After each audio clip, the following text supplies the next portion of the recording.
Some men can be so toxic to your health. They don't want to love you properly, but they don't want to let you go either. The more you give, the less they appreciate, and the minute you've had enough and decide to walk away is when they are ready to love you and treat you right.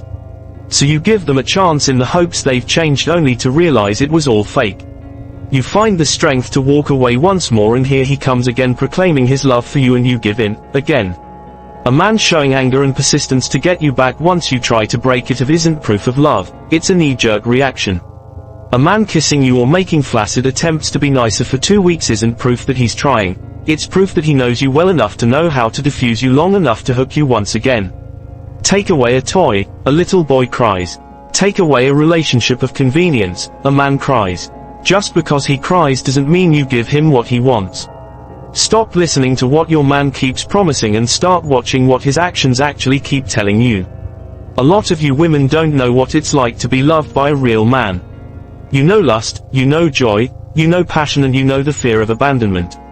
Stop chasing your idea of what love should be and recognize what love is. Love isn't promising to act right after he gets caught time and time again. Love is him acting right from the start because he doesn't want to court you just for his lust.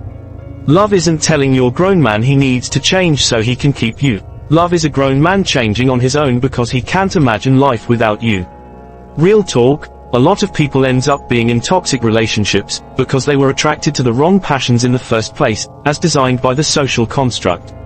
Now, how do people end up in toxic relationships, despite having access to quality relationship advice?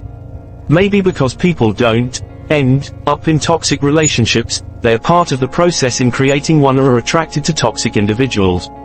Conversely, advice isn't living the situation, the individual needs to be prepared to do what they need to be healthy and happy, until their advice isn't always helpful, and can make them feel more guilty than anything because they usually know what they should do, and have probably been told at least a few times.